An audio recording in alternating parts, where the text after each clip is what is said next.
then there are three bubbles that I see, kind of these mental bubbles. The first one says location, the second one says price, and the third one says the lifestyle offer.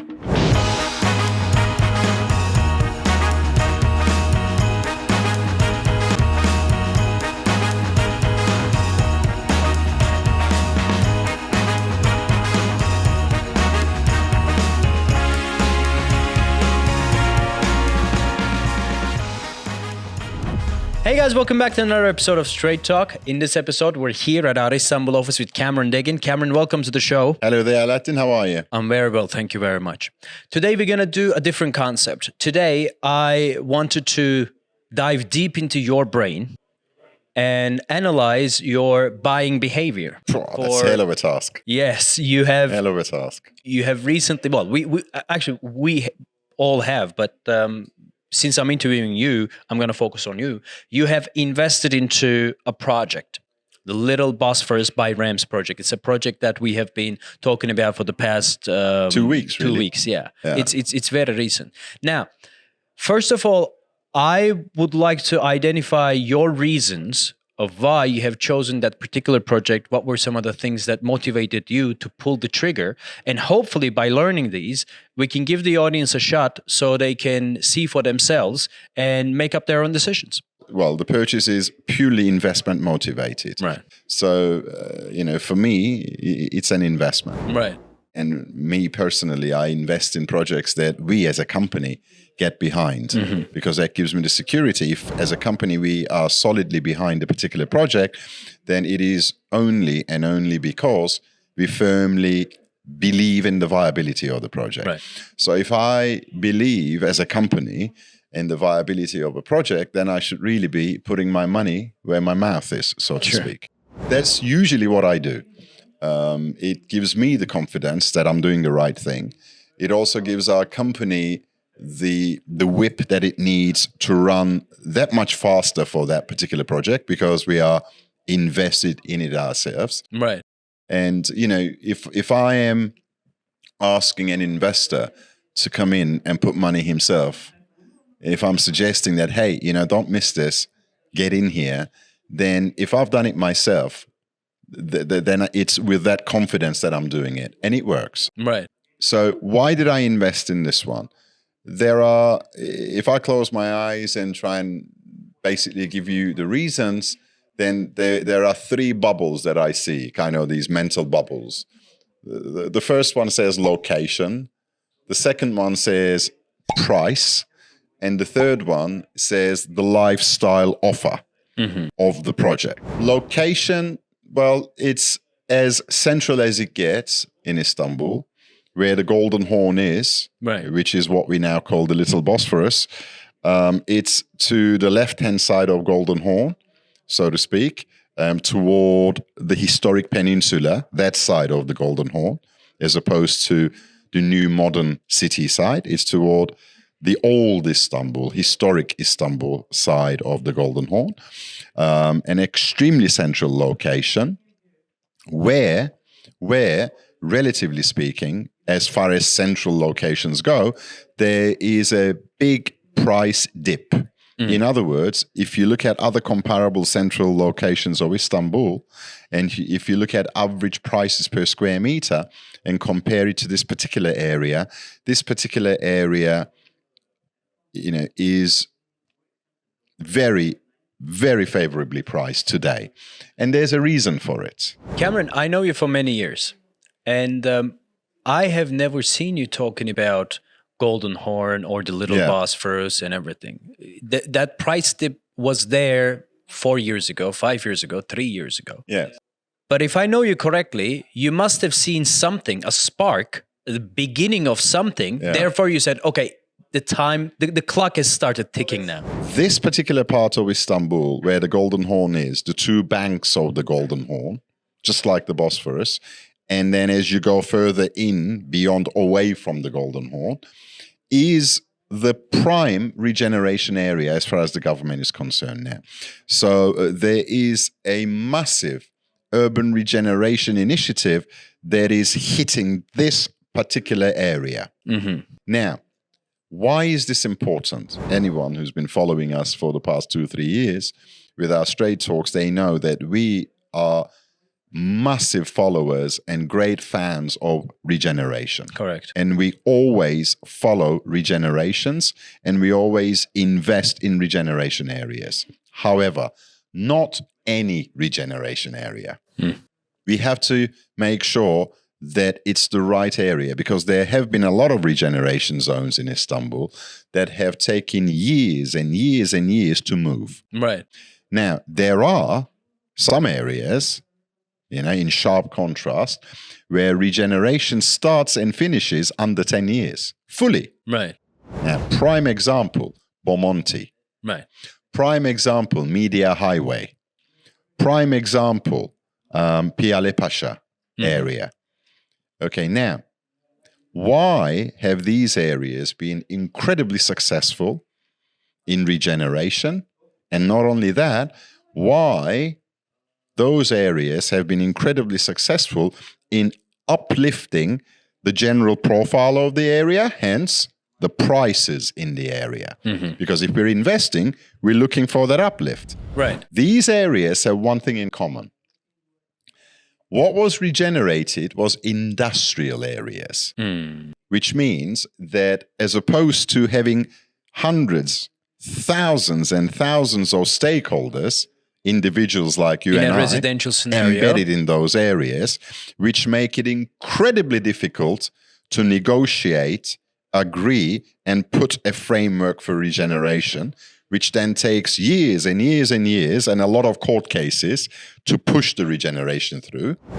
When you have industrialists, warehouses and factories in an area, as opposed to residences, residential, then to free up that area for regeneration is very, very easy and quick. Why?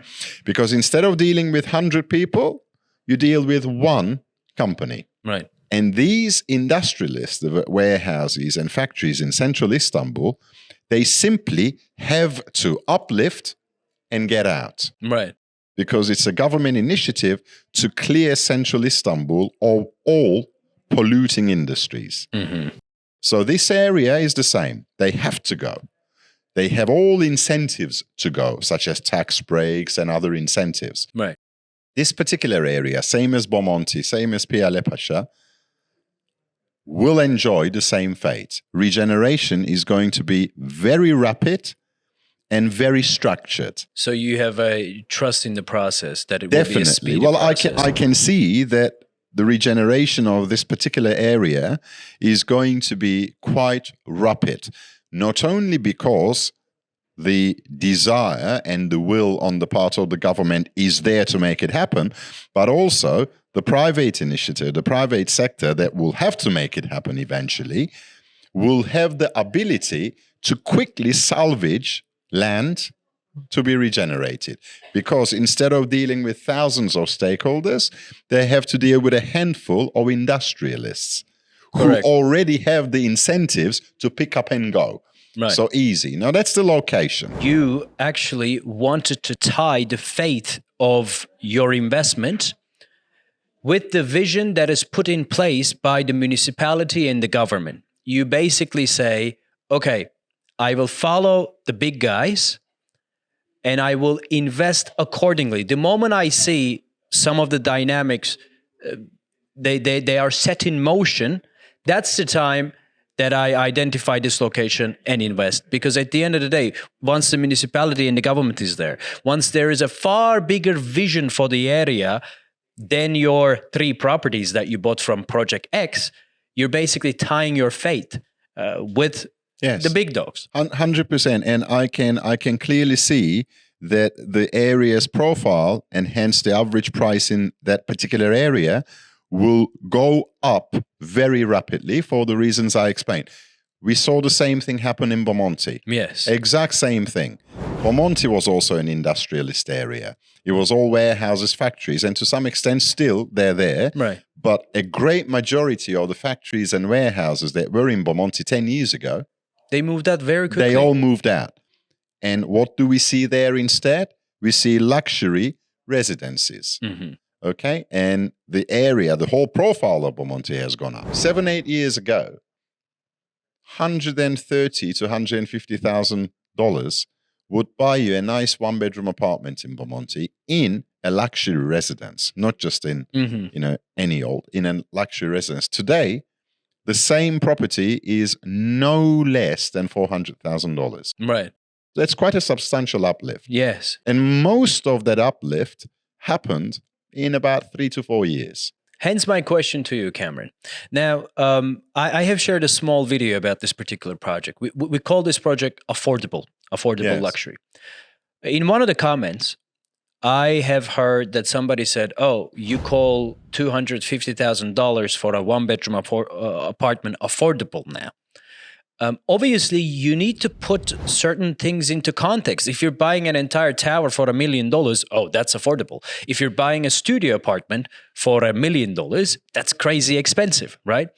How would you put $250,000 being affordable into perspective? And how can you give us some examples and the previous experiences that you have? How would you justify that? Let me tell you something. I don't know any city today that compares in any shape or form to Istanbul, size-wise, population-wise, its strategic location-wise, where you can pick anything at $250,000 or any price tag close to $250,000 in the center of such cities. These prices do not exist in the world anymore. So if you can pick a home, albeit a one-bedroom property, for as low as $250,000 in the heart of Istanbul, the largest city in Europe, then yes, I find it highly affordable. I'm sorry that anyone who says that's not affordable, I think they have no idea or prices around the world. What are they comparing it to? For anything to have a meaning, there needs to be a comparison. Right. Nothing in isolation has a meaning. Right. So if I sit here and compare, then I will immediately see that $250,000 for a city center of Istanbul is not only affordable, it's actually rather, I don't want to use the word, but cheap. Okay, now, if we look at Istanbul and compare this particular area, and this is my second bubble, the price bubble, Right. to, again, let's look at Bomonti. Again, very, very central, regeneration zone, has been regenerated. Let's look at Taksim 360 in Tarlabaşı Beyoğlu district, even more central. Let's look at Piyalepaşa. All of these areas are very, very central, same as the Little Bosphorus project. Right. As central. Now, what is the lowest price you can find in Bomonti in a luxury residence? What's the lowest price you're going to find in Piyalepaşa today? What is the lowest price you're going to find in Taksim 360 today? All three projects that you mentioned, 2023 prices, they're around 400K, plus or minus. Lowest. Plus or minus, Okay. yeah.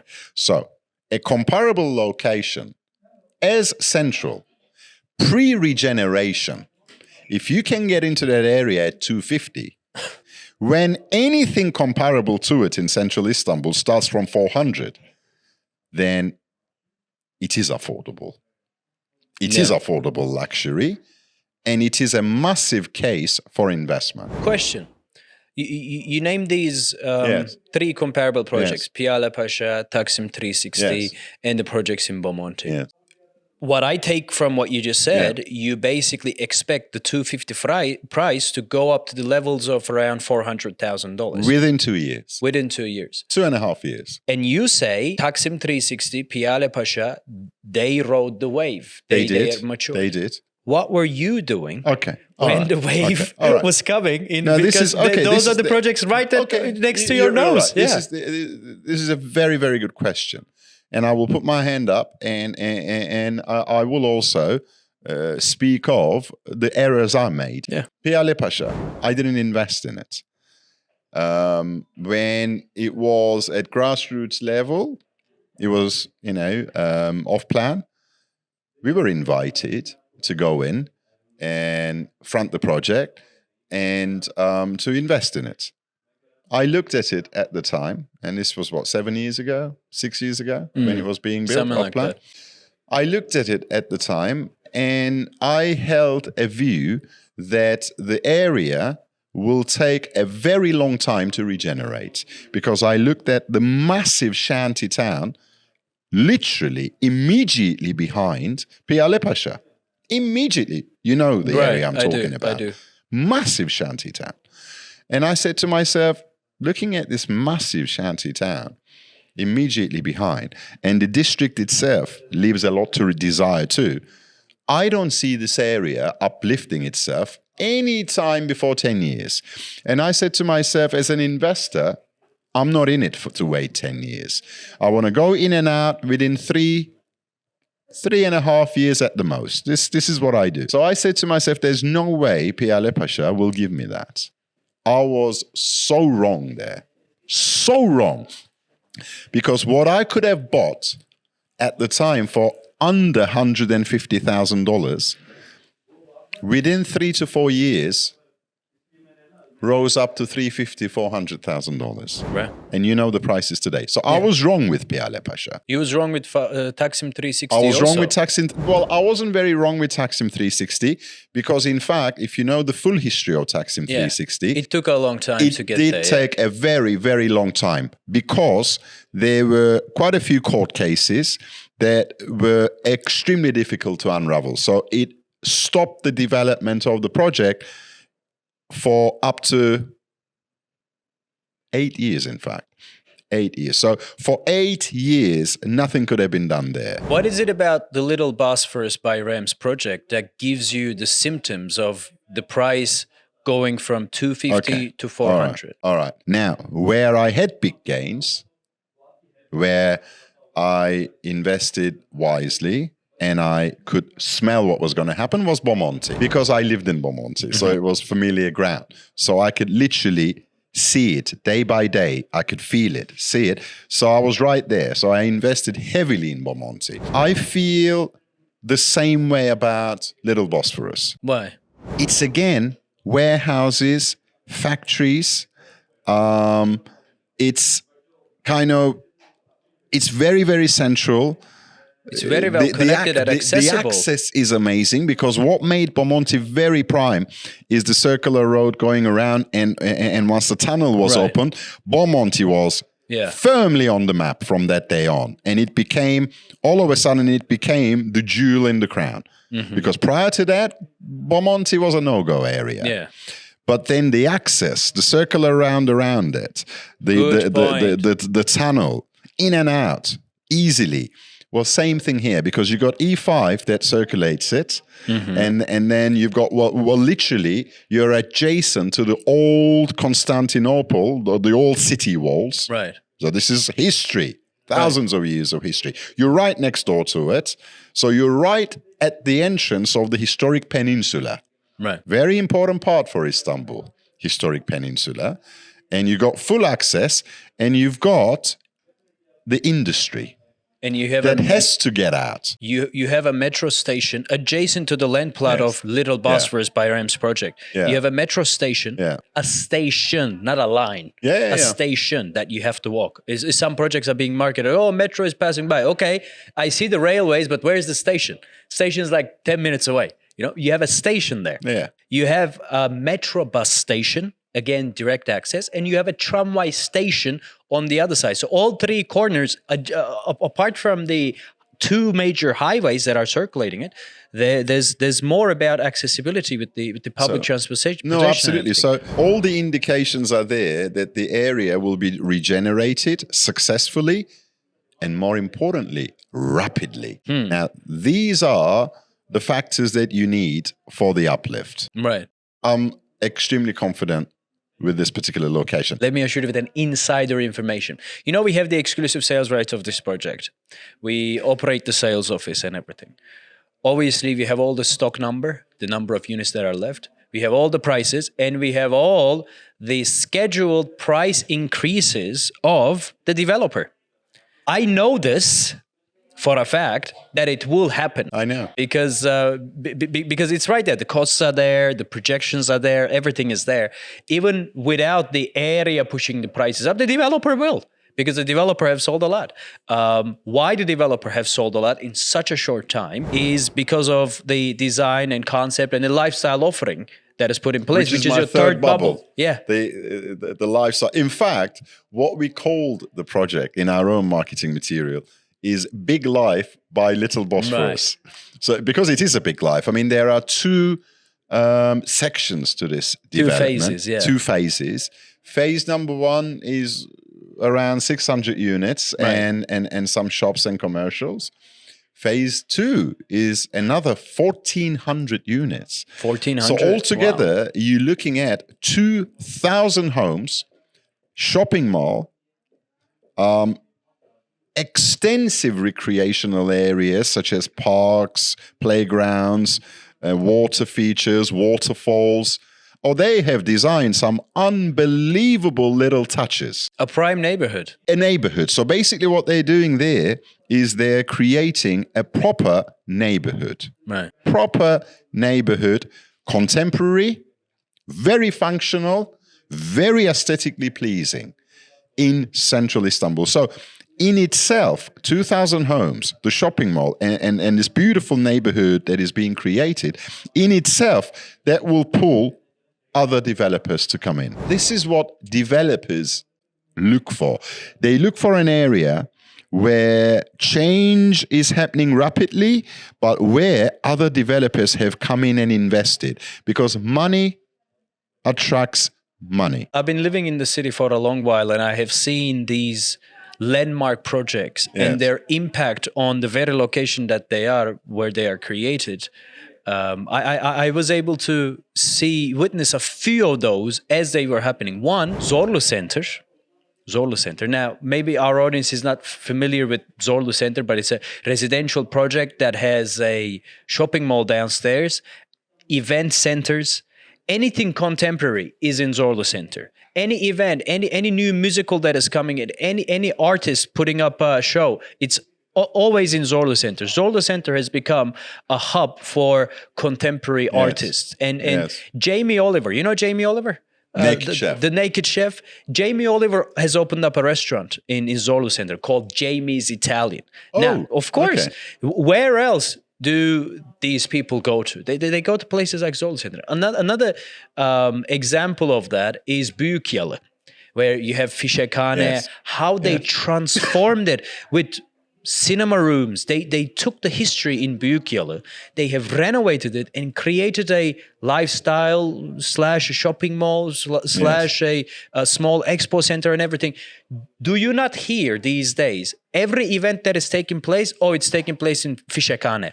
Fişekhane is where Büyükyalı is built on. Every event is happening there. Yeah, all the jet set is going there. So this project is going to do the same. So it is going to be a landmark project. The interesting thing, Alaaddin, is the first phase of 600 units.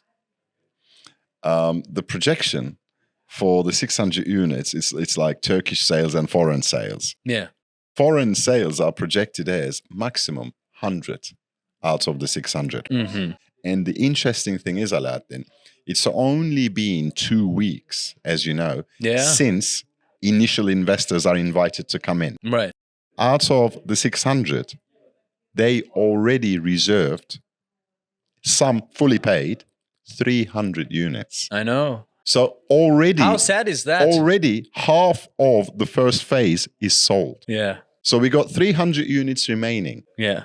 This shows that just like you and I can sit, analyze the market, and know where to put our money, there are thousands, if not millions of Turks who can do just the same, if not better than you and I.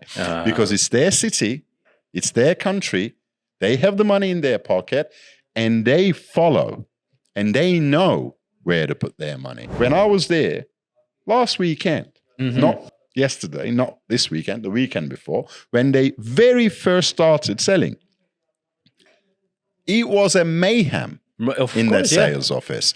And as you know, they've got quite a large, sizable sales office there. It's a huge one. We had to queue up to get in. Queue up to get in. I was getting in, I was trying to pull the units. I'm looking at, okay, I want to face this, I want to face that, I want this floor, that floor. You know, I've got my criteria as to what I buy.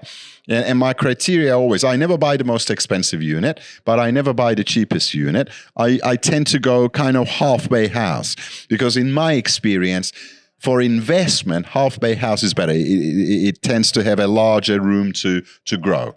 Okay, so I was trying to pick this unit, pick that unit. Before I could reserve, using my card, it was reserved. So I'm picking a unit, trying to reserve it. You know, they're getting the paperwork ready.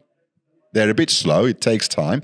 Before I could reserve it, oh, that's gone. Yeah, somebody just reserved it. This is how fast units were flying out all shelves. Mm-hmm. Now, that gave me even a bigger sense of confidence. Yeah. That, hey, we're at the right place now. Because if Turks are buying left, right, and center before an election, because everybody thinks, oh, there are elections, so people will wait. Well, no, they're not waiting. They were there shopping. Yeah. For me, very, very strong local demand is always a very good indicator of how successful the project is going to be. You touched upon a great point, Cameron, because in this very room, we have about 40 consultants. And I hear what the consultant says, especially after this earthquake that took place in the southeast part of Turkey. The elections are coming. Yes. People are a little hesitant. The Ramadan is here and everything. Yeah. I hear from our clientele a lot of hesitation. Let's wait for the Ramadan to be over. Let's wait for the elections. Oh, Turkey just had a massive disaster. Is the market going to wait for our clientele? No. Look, Alaaddin, if you are an investor, you should know one thing, if nothing else. You invest when others are not. You invest when times are hard or when times are perceived to be hard. Mm-hmm. So really and truly, before an election, during the Ramadan, when typically things slow down, and right at the aftermath of one of Turkey's biggest disasters in the last 100 years, the earthquake that hit us, now it is the time to invest. Yeah, of course. This is the time to invest. You know, when it's all bright, when it's all, it all appears to be go, well, everybody is there. Right. Cameron Deggin, thank you very much for opening up. No problem. I mean, this is your personal investment. You wouldn't even choose to talk about it, but you're openly saying these things, and I hope that it was beneficial for our audience to understand some of the motives in your reasoning, so they could make up their own mind. But also, something else that we have done, since we have seen the local demand at the sales office, people are coming in and reserving units in such a short time. Yes. We have put a mechanism in place where you can now buy properties online from the Little Bosphorus project. We have our own people there. They're waiting at the sales office. They can do video calls. And they can sit you in one of the booths and give you the prices and close the deal online. And the entire system has been set up, and our after-sales department here can follow up with the entire paperwork and process. You can make your investment happen. You don't need to wait until the end of Ramadan or travel to Turkey yourself, because I assure you, you're not going to be able to find units. I mean, with one of my clients, we went there, we were sitting at the sales office, we bought 6 units. It took us 6 hours. 6 hours. Because we had to change a lot, and other people came in and they bought the properties that we were buying and everything. We were basically sweating for 6 hours. And at that point, you know, a light bulb came to my head, and I said to myself, okay, we need to make the virtual tour ready as and when our clients want to buy. Yeah. So with this WhatsApp number, please get in touch with us and book your virtual tour. And hopefully our team will be assisting you at every step of the way. Cameron, thank you very much for this. Thanks Thanks for watching, guys, and see you in the next one. See you.